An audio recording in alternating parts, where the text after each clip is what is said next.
એટલે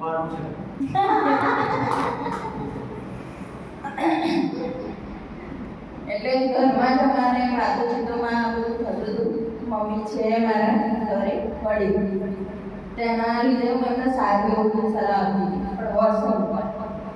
એટલે એમણે કીધું કે ના તારું સારું છે, બોલવાનું અને સમજાવવાનું બધું અહીં પણ કોઈના જોડે વ્યક્ત કરતો કોઈને પણ.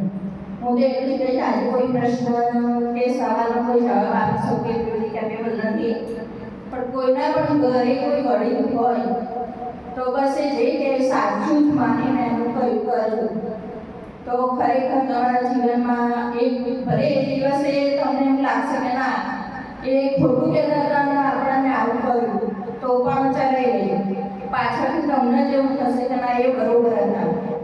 કારણ કે જે ગામડા લોકો હોય છે એમના અનુભવથી જે એમને વીતેલું હોય છે એ બધું વિચારીને આપણને સલાહ આપતા હોય છે.